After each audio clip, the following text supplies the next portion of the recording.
বিসমিল্লাহির রহমানির রহিম। আসসালামু আলাইকুম এভরিওয়ান। ওয়েলকাম টু সানা হোমি হল চ্যানেল।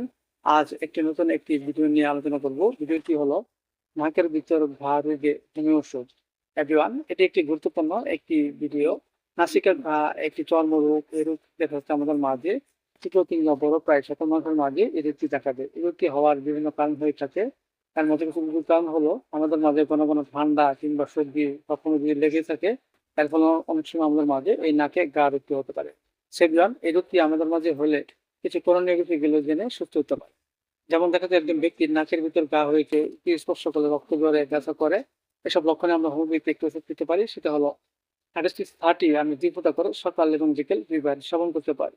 আবার দেখা যাচ্ছে যে একজন ব্যক্তির এক এবং উভয় নাকে ঘা হয় এবং নাক ব্যথা করে, জ্বলে, এসব লক্ষণে আমরা হোমিওপ্যাথিতে আরেকটা ওষুধ দিতে পারি। সেটা হলো লেকেন 30 আমরা 2 ফোঁটা করে সকাল এবং বিকেল 2 বার সেবন করতে পারি। আবার দেখা যাচ্ছে যে একজন ব্যক্তির মাঝে সবসময় নাকে ঘা লেগেই থাকে, এর ফলে তার নাক থেকে পানি কিংবা পিক ধরে, এসব লক্ষণে আমরা হোমিওপ্যাথিতে আরেকটা ওষুধ দিতে পারি। সেটা হলো ক্যালসাম 30 আমরা 2 ফোঁটা করে সকাল এবং বিকেল 2 বার সেবন করতে পারি। পাশাপাশি আমরা একটি বায়োটিক বই দিতে পারি। সেটা হলো স্যালোসিয়া 6 এর 4টি বোতল চিকিয়ে আমরা হালকা গরম পানিতে সকাল এবং বিকেল 2 বার সেবন করতে পারি।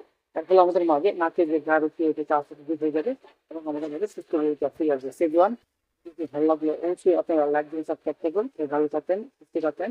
Thank you so much.